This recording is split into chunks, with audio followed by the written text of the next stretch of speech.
dubi yanda aka kwashe sama da shekara ɗaya ‘ya'yan al'umma suna zaune an ƙi solbin ɗin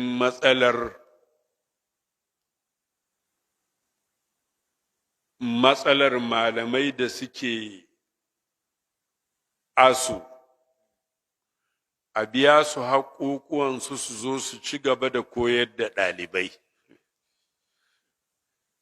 Mafi yawancin mutane sun kasa gano menene dalili. To akwai wani babban ciwo ko wani rauni ko tabo da aka yi mana wanda ba kowa ya gane ba.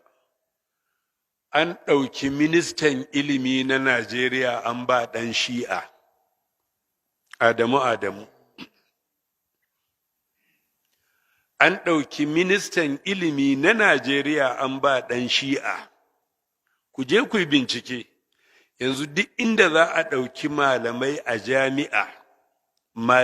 jami'a, in za a ɗau malamai 10 in kuka bincika 7 cikin 10 nan za ka iske 'yan Shi'a ake ɗauka.